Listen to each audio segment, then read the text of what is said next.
Здравейте, приятели! Днес на гости ми е един от най-важните хора в WordPress обществото, лидера на последния WordCamp в България, който се организира. Той е CTO на Devrix. Това е една от най-големите WordPress агенции в Европа. Не съм сигурен дали вече не сте и в света, ако говорим за вашия сегмент от клиенти, които обслужвате. Ще те помоля да се представиш, но първо благодарности на всеки един от вас, който гледа канала ми. Ще се радвам да се абонирате. Благодаря и на Супер Хостинг, които за поредна година ми помагат да развивам канала си. Станко, представи си с две-три думи. Здравейте, казвам се Станко Методиев. Официално по титул съм CTO на Devrix. Както и ти, Олег, спомена, водим се една от топ 20 агенции в световен мащаб. Има различни статистики за това нещо и така нататък. Занимавам се с WordPress, може би от вече 14 години.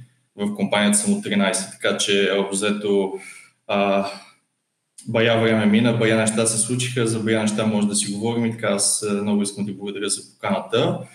Искам да отворя една нотка. Да, аз бях един от официални организатори на WordCamp София, но също така зад конференцията се грижих още доста хора, така че аз сигурно ще мога да взема всичките кредити за това нещо. Бая хора свършиха доста работа зад кулисите, така че на целия екип съм супер благодарен.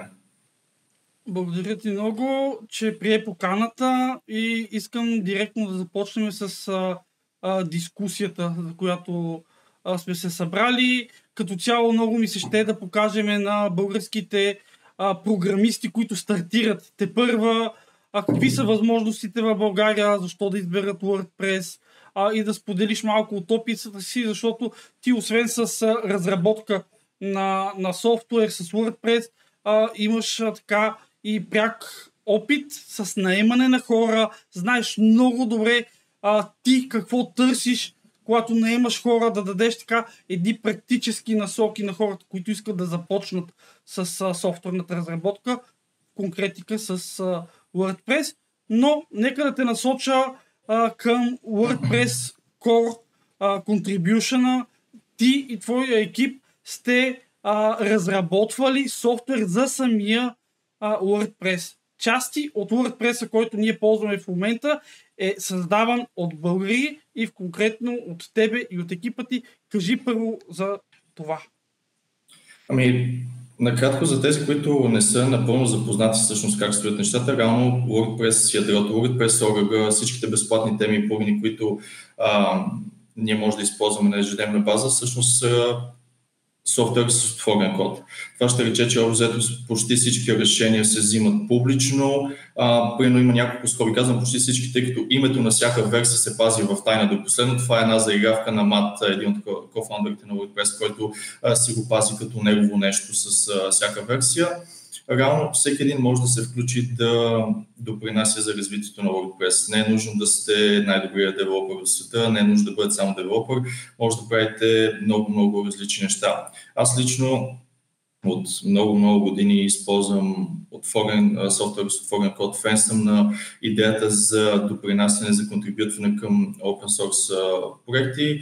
Преди последните няколко години не съм чак толкова активен чисто в контрибютването към Core, но имам няколко пача, развивам, тук помагаме, правим си вътрешни workshopи с екипа, които показваме им как да допринесат, как да се инсталира средата и всякакви такива неща, които правим и на конференциите, които организираме. Така че, да, защо смятам, че е важно? Първо, WordPress ми дава хляб, така да се каже, грубо казвам. В смисъл, чувствам някакво вътрешно усещане, че аз мога да допринеса обратно към платформа, която подсигурява работа за твърде много хора по целия свят. И така, второто, което е първо кефи ме и също така ми дава възможността да работя с хора от цял свят, с различни култури, различни разбирания, различни часови зони, ако искаш, които с различен скилсет се събираме, правим нещо заедно и така допринасяме за развитието на ядрото като цяло. Така че аз винаги съм го препоръчвал и горещо го препоръчвам. Супер интересно е и в интерес истината не е толкова сложно, колкото звучи. Аз съм убеден, че ако човек реши да се занимава с това нещо, ще види, че не е сложно, но малко хора знаят, че WordPress е платформа, която не е собственост на някаква фирма. Това не е бизнес. Това е фундация, която се менажира и се движи изцяло от доброволци. От разработката на кода до менажирането на поддръжката във форумите, организацията на камповете, на митъпите и така нататък. Всичко е доброволчески труд, който всеки един от нас може да допринася. Надявам се, че такова интервю като това ще помогне да хората да разберат, че могат да станат част от WordPress като платформа, не само като потребители. В това тук идва следващия ми въпрос към тебе. Много хора и много програмисти като цяло казват, че WordPress не става за сериозни проекти. Което аз като професионалист, който се занимава от 18 години с web разработка и ти, който не знам вече от колко време се занимава с това нещо, знаем, че това не е истина, ако всичко се прави като хората. Кажи ми как се държи WordPress, когато говорим за enterprise ниво на клиенти. Аз ще започна с малко усмихвам се винаги, когато получа този въпрос, защото WordPress е наоколо вече 20 на години и ние все още трябва да показваме и да се обясняваме как WordPress може да се използва за големи проекти. Адски много ми помогна вчера или ония ден излезе официалната новина, че новият сайт на NASA, който в момента е в бета, се разработва и се пуска на WordPress. И ако това не е достатъчно доказателство за това, че някаква сериозна компанийка, малка такава, която прави разни неща, изпраща разни неща в космоса, нали, може да се довери на платформа като WordPress, не знам какво друго може да бъде така доказателство. Истината е, че WordPress като платформа в смисъл, цялата идея е, тя тръгва с идеята да помогне да се разработват блогове и тръгва от малки лични сайтове, персонални блогове, когато преди 15 години блогването беше модерно и обзето всички блогове. Сега си пишем по социалните мрежи, постове и така нататък, но обзето блогването тогава беше супер популярно и тръгна оттам. Но в годините WordPress се разви страшно много и мнението на доста хора, чисто от програмистка гледна точка, че не е подходяща, защото бъдейки така популярна платформа, използвайки се обзето от половината интернет, нормално е да има всякакви не особено качествени проекти там. И истината е, че ние като човешки същества много по-лесно намираме негативното нещо, съответно като видим някакъв глупав крапи проект, който е някой си дигнал един WordPress преди 15 години на някакъв хостинг за $2 на месец и сайта му се хаква. Нормално е смисъл, това е софтуер, който се е дигнал някъде там, който не се използва. Аз вярвам, че с по-така сериозните WordPress компании, които разработваме по-големи проекти, тъй като ние имаме и по-малки проекти, които са буквално такъв бизнес сайт визит, като сайтове, които генерират стотици милиони посещения на месец. И всичко това нещо, платформа като WordPress ни дава възможността да намерим най-доброто решение за дадения тип проект. Така че да, аз имам една лекция на един от WordCamp преди няколко години, която се казваше WordPress е малки, не става за големи неща, в които вадим едно case study портфолио от няколко проекта наши, които тогава работихме с една от най-големите немски автомобилни компании, които една от платформите ни беше задвижена на WordPress. Така че през годините вярвам, че сме натрупали достатъчно много доказателства, че WordPress може да бъде използван за всякакви такива проекти. Тоест, ти искаш да кажеш, че ако правилно се подходи към разработката, WordPress е нещото, което може да свърши работата, както всяка една от другите CMS системи. Да, аз лично това е нещо, което ми харесва най-много в WordPress като платформа. Ако искам правил съм си експеримент на едни познати преди 2 години, развиват малък бизнес, който реших да им направя сайта, просто така една неделя станах, направих си едно кафе и си бях сложил дедлайн, че за по 2 часа ще да има сайт с букинг платформа, където ти можеш да си записваш часове на 2 езика. И просто седнах, без да си давам много зор, дигнах един сайт, който сравнително приличен за нуждите на бизнеса. Също така, когато имаме да разработваме някакъв супер голям сериозен проект, подхождаме с планирането, с подготовката, с къстъм решение специално за този проект. Така че много ми хареса богатството на това, че можем да го използваме както за малки стартиращи сайтове, които да са с сравнително нисък бюджет, така и можем да правим супер сериозни неща, когато вече бизнесът ти се развие на ниво, на което вече имаш нужда от сериозно решение. Това не са много платформите, които могат да го направят. Абсолютно съм съгласен и самите темпове на развитие на платформата го доказват. Тук идва и следващия ми въпрос. Дълго време WordPress беше основно базиран на PHP като основна технология отзад. Сега вече вкарваме и JavaScript в ситуацията, в частност React, с появата на Gutenberg и как виждаш баланса в момента между PHP и React в съвременния WordPress от гледна точка на един разработчик на софтуер? Той баланс е интересен, тъй като WordPress сам по себе си основният език, с който се задвижва е PHP, но също така той в ядрото си от доста години сам има Backbone.js, има адски много jQuery, което лека по лека се обновява и намалява все повече и повече. И в последните няколко години React стана все по-популярен.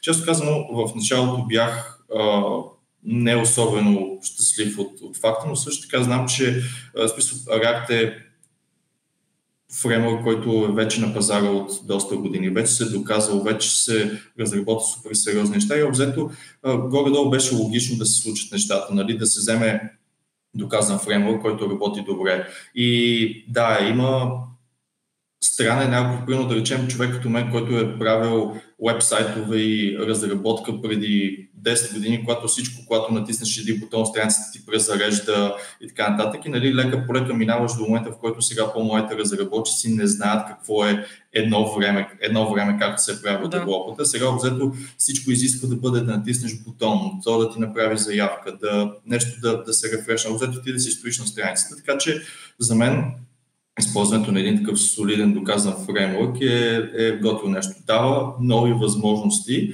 ти като разработчик да правиш готини неща за проектите, за клиентите и да обзето карате да стоиш на щрек и да се развиваш и да гледаш какво се случва. Защото за мен това е изключително важно, без значение какво разработваш, на каква тематика, дали са мобилни приложения, дали е WordPress, дали е някакъв друг тип девелопмент, ти трябва да гледаш какво се случва, какво използват другите, къде нещо работи добре, за да имаш по-широк поглед на нещата, за да знаеш, че примерно аз основно разработвам с WordPress, но понякога има проекти и решения, които се замисляме дали примерно чисто PHP или някакъв PHP фреймворк не е по-добър, или примерно да речем Python за някакво решение не е по-добро. Обзето, ти като се развиваш като девелопър, трябва да гледаш какво се случва, за да можеш да взимаш по-адекватни решения за твоя проект. Защото WordPress става за адски много неща, но не винаги е най-доброто решение. И това е окей, в смисъл ти трябва да знаеш как да вземеш решението.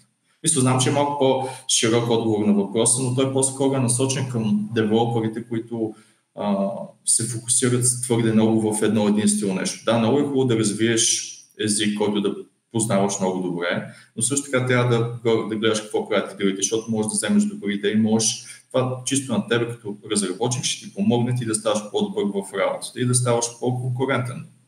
Точно така. Това се опитвам и аз да казвам, че спецификата на всеки проект е различна и не може да сравняваш подхода към технологичния стак, с който ще работиш, когато става дума за проект, примерно за 2000 лева, за 20 000 лева, за 50-100 000 и така нататък. В смисъл, всичко е според това какво е необходимо, какво се търси, какви са крайните цели на проекта и възможностите за реализация са безкрайно много.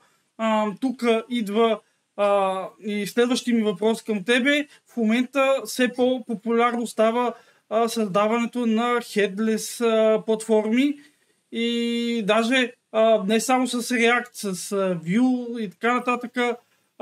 Вие правите ли в Devrix такива разработки и какво ти личното мнение?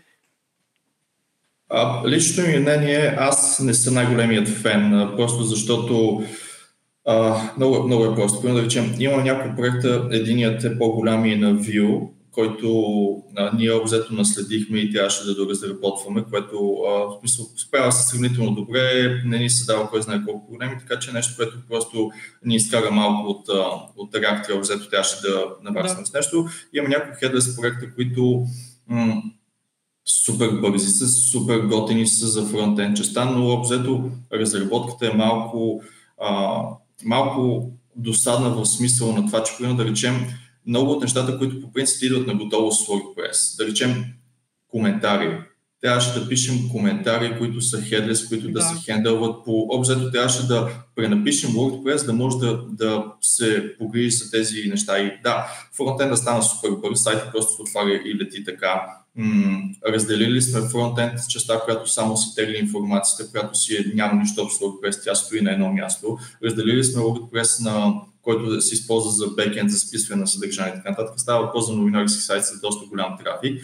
И това обзето е супер яко решение, но обзето ти трябва да си наясно, че това някои от нещата ще трябва да преоткриеш топлата вода и клиента трябва да е наясно, че някои неща, които по принцип бихме се възползвали на готово, които идват примерно да речем от даден плагин или от нещо, което вече е създадено в WordPress, ти трябва да го пренапишеш по някаква форма. Така че мнението ми е смесено, имам смесен успех с тези проекти, но обзето, ако го направиш като хората и си подредиш нещата и работиш по правилния проект с правилния клиент, могат да се случат много готини неща. Добре, какво се случва, когато подхващате такъв малко по-различен проект? В случая ти каза, че ви се е наложило с Vue да правите дадени проекти и било е малко по-страни от стандартното, с което сте свикнали. Предполагам, че някакъв вид agile методология използвате за организация така на работата си. Това промени ли ви вътрешно процеса на работа по някакъв начин или по никакъв начин не повлия?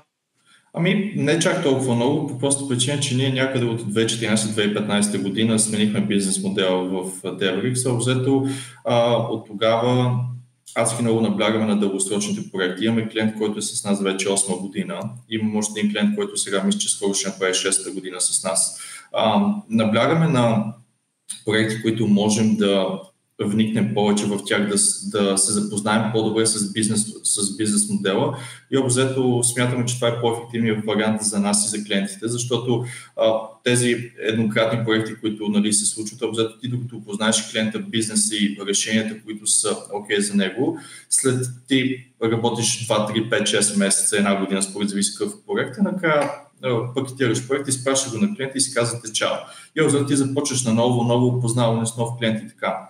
Това, което на нас работата ни е дала по този начин, е, да речем сега, работейки 7-8 години с дадения клиент, ние доста често взимаме решения за него. Понякога, когато се чудим дали да направим едно или друго нещо, ние обзето преценяваме на база на опита предишни години какво работи добре в неговата ниша, ще вземем това решение, директно идваме на клиент и казваме, имаш опция А, Б, С, но ние взехме опция А, защото смятаме, че е по-добре, в който случай клиент казва супер мерси, че се погрижи за нас.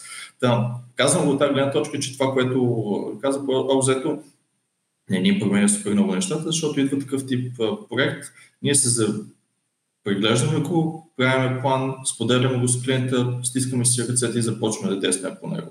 Да, и когато сте вникнали в самата ниша, в която е клиента, всичко става много по-лесно за планиране, защото вие разбирате и нуждите му, не само от техническо естество, а чисто като бизнес. Това е супер подход и ми стана ясно вече как процедирате с това. А как си предавате информация вътрешно? Как се обучавате? Какво е смисъл като тежест във вашата фирма, във вашия бизнес това нещо? Развивате ли си вътре някакъв вътрешен knowledge base или си правите някакви вътрешни семинари, курсове? Как процедирате в развитието на джуниорите, за да минат на следващото ниво? Взето отговор на въпросите е да. В смисъл правим всичко от това, което спомена. Последните няколко години правихме стажантска програма, взето всяко лято, в което взимаме хора с почти нулев или много близко до нулев опит, в който даваме им подготвени материали и директно ги мятаме по задачи, които са обзето хората започват да правят мини проект, който да ги вкара сравнително бързо в работата. Обзето те са на няколко нива, нали? Когато са хора с по-малко опит, обзето трябва да прекараш малко повече време с тях, за да може да... За мен основната разлика между джуниор и, нали, човек с малко повече опит е това да знае кога да попита. И примерно джуниорите, един от основните проблеми е, че всъщност те не знаят кога да попитат, не знаят и обзето и трябва да правиш един такъв микроменеджмент в началото, в момента, в който човека е забил с нещо, ти отиваш при него и изведнъж той, нямайки въпроси, отивайки до него, той те пита 2 часа за всякакви неща, където е блокирал и ти може да му помогнеш доста повече. Нали, за по-опитните хора, обзето си имаме, ако започва сега във фирмата, имаме си онбординг процес, който е спрямо това на каква позиция си, дали си в development екипа, дали си в маркетинг, в QA екипа и така нататък. Има си различен онбординг процес, в който обзето запознаваш с разни тулове и така нататък и след това те мятаме в някой проект. Гледаме да имаш онбординг процес в началото, но да не е твърде дълг и да те метнем директно в проекти, защото теорията малко остава на заден план, когато те метнем в практиките и почва да виждаш какво случва на дневна база. Иначе развиваме си вътрешен knowledge base, в който си споделяме статии, споделяме си подходи, решения, които са работили за даден проект, да речем код снипети, които правят сравнително неща, които трябва да всеки проект, списък с плагини, които използваме. Примерно, аз лично никога няма седна да пиша контактна форма. Използваме няколко от популярните плагини, които просто знам, че този плагин или този плагин работи добре. Просто когато дойде някой, който е нов в сферата, му казваме за контактна форма, използваш X или Z. Тествай кое е най-доброто, според мен това ще свърши работа и така. Няма нужда да откриваме топлата вода общо взето, при положение, че има работещи и добри решения. Имате ли си някаква ваша код конвенция или по-скоро гледате да спазвате нещата, които WordPress има, като публикувана документация? Следваме кодинг стандартите на WordPress с оговорката, че когато наследим проект, който е полумазан, обзето по-голямо да го стабилизираме, след това мислим за качеството на кода, тъй като когато започнем проект от нулата, естествено контролираме това, което зависи от нас с къстъм кода, но обзето като използваш готови решения, понякога трябва да преживееш, че не всеки плагин, не всяка тема е написана добре. Това, което се стремим ние да правим е нашият код, този, който ние сме писали, поне да бъде подреден, документиран и така. Ако някой ти каже, че на 100% всичко е документация, всичко е най-якото и подредено и така нататък, обзето говори глупости. Нали? Не вярвам, сигурен съм, че всеки един от тук, който разработва нещо, винаги може да отвориш проекта му и да видиш какво всъщност се случва. Така че спазваме кодинг стандартите на WordPress, защото има най-много логика. Аз даже съм се хванал в годините. Има една особеност, като пишеш скобички, обзето слагаш разстояние между отварящите и затваряш скоба. Дори като си пише бележки, вече чисто съм свикнал, като отварям някаква скоба, просто слагам спейс, нали? Защото просто съм свикнал и обзето това го гледам и при колегите, като си пишем, някой слага просто, защото вече се получава някакво изкривяване. Добре, нека сега да преминем към тежката артилерия. Как един джуниор, който да кажем, че си е загубил времето в някой курс, няма да споменавам софтуни, извинявам се, загубил си е времето в някакъв курс, примерно, и идва при тебе с CV-то, което всички, които излезат от някакви такива академии, имат едно и също CV с проектите от курса, които са вътре в GitHub-а им, общото едни и същи неща, едни и същи CV-та. Това нещо знам, че няма да работи. Поне при мен не е работил. Последните 10 години, когато съм работил в големи софтуерни компании, съм наемал доста хора и въобще не ме е интересувало кой какви курсове изкарал, какви дипломи има, какво му е висшето образование. Как вие преценяте кой ще стане софтуерен инженер, разработчик, въобще девелопър, защото много хора изкарват курс и си мислят, че вече са джуниори. Как да станеш джуниор в България и да бъдеш нает в голяма компания като вашата? Това е супер... Мисля, това е материал за няколко часа разговори. Така. Се опитам да дам кратката версия на това, което аз лично смятам, че е правилно и това, което ние процедираме, защото Първо, ще те поправя малко реално. Взимането на курс някъде не е губене на време, ако ти си мотивиран и ти се бачка. Мисля, истината е, че в днешно време, последните няколко години се пръкнаха всякакви академии от всякъде, които чисто заради бизнес модел си маркетират, примерно за 2 месеца те правим програмист, маркетинг гуру, SEO гуру, контент райтер, каквото е там. И нали, хората клуват на това нещо, защото звучи готино. В последните няколко години хората влизат в IT сферата, защото е готина, лъскава, има нали, повече пари и така нататък, което е хубаво. В смисъл, всички работим за пари. Нали? Това, че някои като нас има луди, които си даряват времето за open source проекти и така нататък, е едно на ръка. Но в крайна сметка аз също искам да карам по-хубаво кола, да живея в по-хубаво жилище и да изкарвам повече пари. Нали?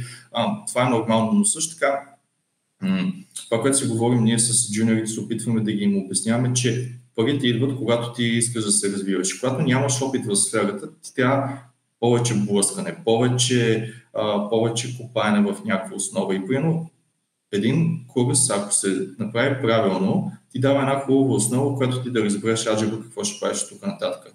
И след това, което, примерно, за да ти отговоря по-кратко, това, което гледаме ние в тия CV-та, обзето ти гледаш и ние същи проекти, обзето може да видиш горе-долу кога е потока на хора, които са приключили курс, защото те проекти са горе-долу едни и същи.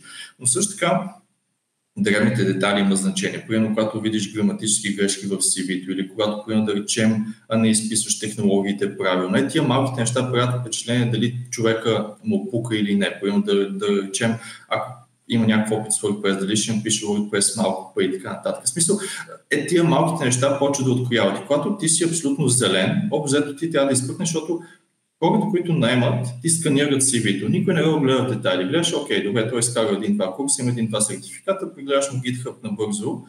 Това за мен е едно от нещата, които примерно малко хора обръщат внимание. Напред си едно хубаво портфолио в GitHub. Напред си 5 проекти, да. Всички ще правим to-do app, всички ще правим камък ножица хартия, защото вчера гледах май такова CV, нали?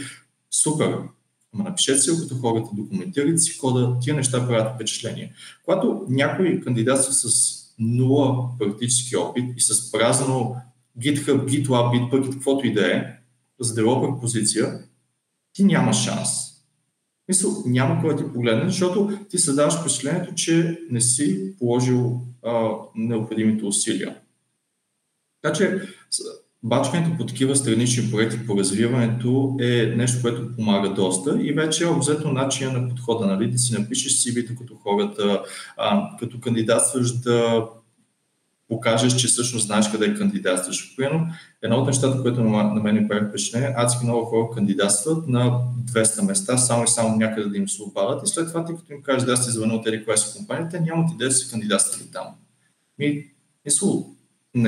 Не прави добро впечатление, обзето доста много по-лесно могат да те отсеят, нали, като човек, който не е подходящ да ти звъннат.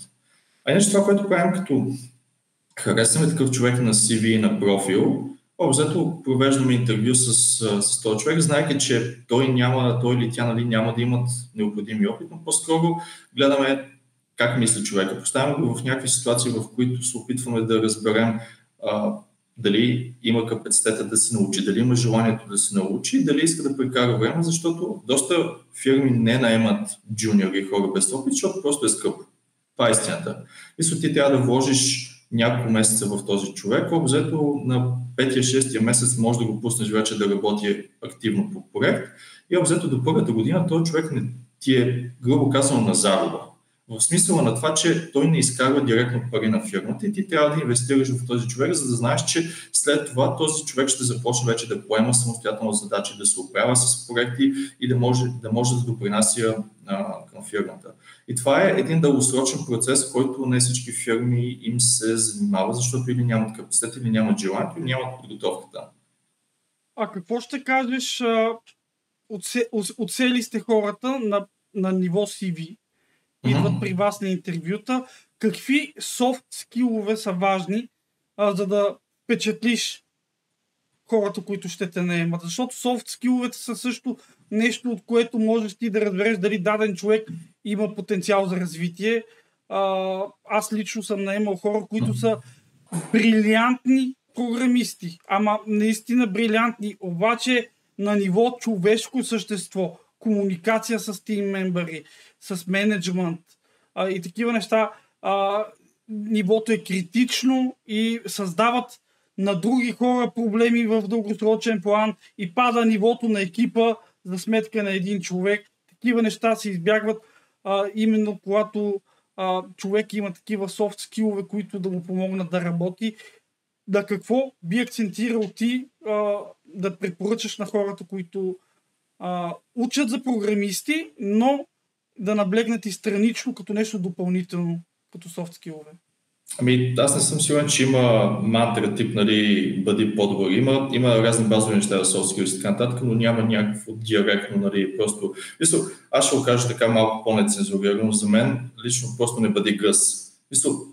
Толкова е лесно. Ние сме се разделили в годините и това, което и ти спомена, сме го правили с хора, които са супер професионалисти в това, което правят, просто не пасват на културата на фирмата и съответно вкарват напрежение, което излишни. Така ли, че има напрежението, което е било от клиента, от дедлайн, от проекта, от каквото и да, или от нова версия на WordPress, ако щеш. Нали?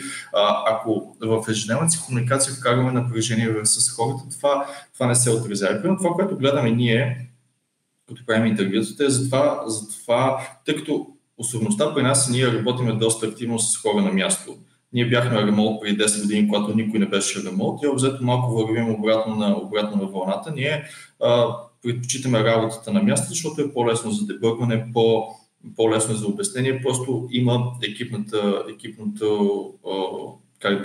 работа. Иначе просто ако сме в някой Slack, дали си в Slack на фирма 1 или на фирма 2, обзето си просто в някакъв спречит, нали си служител номер 258, което днеската има, днеската няма. Това, което гледаме ние най-вече за такова е, обзето ти как комуникираш с хората, как се държиш, дали примерно начинът ти на изразяване, начинът на мислене, начинът на отговаряне, защото аз и до днешен, това навсякъде с което си говорим, го вярвам и го повтарям, скиловете и знанията се развиват и се учат. Но ти ако не си готин като човек, това много трудно може да се промени. И обзето, смисъл, знам, че готин като човек е много общо понятие, но обзето най-малко ти няма как да си приятел с абсолютно всички. Но просто трябва да можеш да комуникираш с хората и трябва да можеш да слушаш и трябва да можеш да, когато не си съгласен с нещо, да можеш да изразиш твоята позиция, но в крайна сметка да се съберете, да дискутирате нещо, да вземете най-доброто решение. Дали ще е работен казус, дали ще е казус по проекта, дали ще е подход за дадена задача или нещо. Когато ти трябва просто да можеш да изслушаш хората и да можеш да споделяш своето мнение. И това е нещо, което се учи с времето. Естествено, има материали, има книги, има и курсове за това как ти да подобриш soft skills, как да станеш по-добър комуникатор и така нататък. Това се, нали, естествено, няма как хлапе на 18 години, което обзето сега се сблъсква с живот и така нататък. Това се учи. Но обзето знам, че е дълъг отговор, който не дава конкретика, но обзето, пак казвам, ние гледаме най-вече човечността и дали човек иска да се развива. Защото ако ти искаш да се развиваш и си сравнително готин като човек, имаш доста потенциал, защото ти си гладен за знания, искаш да научаваш повече, искаш да ставаш по-добър, това те бута теб, бута и колегите в екипа. Защото ако всички стоим на едно място, не се развиваме, стоим много бързо ще ни завее вълната и много бързо ще забравим какво се случва, а обзето ще дойде някой по-добър и ще ни изяде позицията, проекта, фирмата, каквото искаш. Така че обзето като ти ме буташ, като аз те бутам и двамата ставаме по-добри. Проектът се развива по-добре, фирмата се развива по-добре и всички сме по-доволни. Беше супер изчерпателен отговор и беше много полезен, защото идва от CTO на голяма фирма и ако някой ни гледа и се чуди как да стане разработчик в голяма фирма, знае от първа ръка какво търси един човек, който наема хора, така че беше много полезно. Сега следващия ми въпрос е малко по-сложен, но съм сигурен, че ще намериш начин да ми отговориш. Понеже сегашните бяха лесни. Не, този следващия е доста по-сложен. Защо Реал Мадрид? Детска любов. Не мога да го обясня. Израснал съм с кадри на Галактико и с магията на Зидан, Роналдо и Керкес и така нататък. Така че това е детска любов. Няма някой около мен, който да ме е запалил. Просто един ден реших, че ги хареса много, почнах да им гледам мачове, купих си първи екип и обзето това е същото и при мене, и аз съм голям фен на Мадрид. И те питах, защото в ерата, когато най-големият български футболист е бил в Барселона, ти да си от Реал Мадрид, беше много интересно за много хора преди време и реших, че ще е подходящ край на нашия разговор. Преди да завършиме, защото изчерпахме техническите теми, искам само да те попитам за още нещо, което лично на мене ми е много важно. Става дума за спортуването и за баланса, работа, семейство. Да имаш някакъв опит, който да ми споделиш, защото аз съм точно на това дередже в момента, в който искам да почна да спортувам по-активно, да имам време за работа, да имам време за семейство и да имам време за себе си, което е много важно, за да се развиваш в нашата индустрия. Да, това е сложен въпрос. Аз съм един от хората, които е доста активен още от малък. В смисъл, като по-малък играх футбол доста редовно. Сега се занимавам с фитнес и разни други неща, като кросфит и така нататък. По-малко футбол, за съжаление, но общо за мен е необходимо нещо, защото всички живеем на бързи обороти, живеем натоварно, но спортът е нещо, което мен ме разтоварва чисто психически. Отивам един час футбол, тенис, фитнес, каквото разходка в планината, каквото и увлечение няма значение. За мен е адски важно, защото това е място, в което аз се изтощавам физически, но си почивам психически, защото нашата работа и моята позиция в фирмата и аз, бъдейки определих се като работохолик, обзето като приключа работа в офиса, карайки в колата си мисля, това може да го направя по-добре. Прибирайки се вкъщи, поглеждам имейла все още и така нататък. И това е нещо, което трябва да намериш баланс. Аз говоря от позицията, в която съм изключително щастлив, защото половинката до мен, жена ми е изключително разбран човек и ми помага адски много. И нещата се промениха доста, когато се роди детенцето. Съответно, изведнъж то стана най-големия приоритет и така нататък. Но обзето за мен, за да вкараш спорт в ежедневието, трябва дисциплина. Трябва да си кажеш, примерно, ама не от понеделник, не от следващия месец, ставам, отивам, правя примерно 5 лицеви опори или примерно правя 5 набиране. Е така, смисъл, правиш нещо, което е 10 минутки. Не е толкова сложно или сутринта си направиш някакво стречинг или примерно да речем, слагаш си календар събития всяка сутрин или всяка вечер, отивам и тичам за 20 минути. Не ти трябва нищо, трябва ти просто да си облъчни маратонки, да си облечеш на тениска и да ходиш да потичаш малко. И да си създадеш рутина, общо взето, да го направиш като част от ежедневието ти. Да. Добре, благодаря ти много, беше ми изключително интересно всичко, което сподели. Надявам се, че и на всички останали ще им е интересно. Запазвам си правото да те покана отново. Надявам се да направим друго по-обстойно интервю, в което да говорим в детайли за начина, по който да станеш добър програмист. Имам и други подготвени гости на тази тема, защото ми се струва, че е малко информацията към хората, които наистина искат да влезат в нашата индустрия, как да пробият, как да прескочат с тая бариера, която има поставена в момента. Трудно е да станеш джуниор във фирма, без да направиш нещо със себе си преди това. Така че още един път благодаря ти, че се съгласи да участваш. Нещо, което да кажеш за финал. Аз благодаря ти за поканата. Първо на мен беше изключително приятно и ще се радвам да направим друго видео, ако на хората ми е интересно.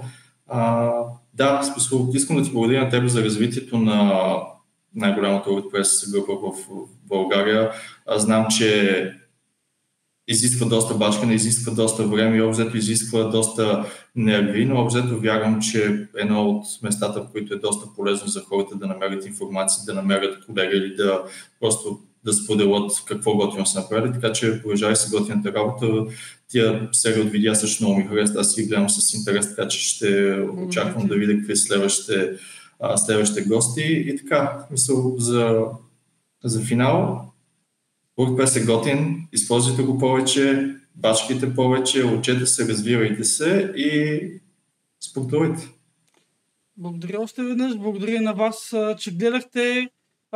Благодаря на Супер Хостинг, че поддържа канала ми. Ако искате да станете разработчици, може да видите и свободните позиции в Devrix. Ще оставя и линк в описанието.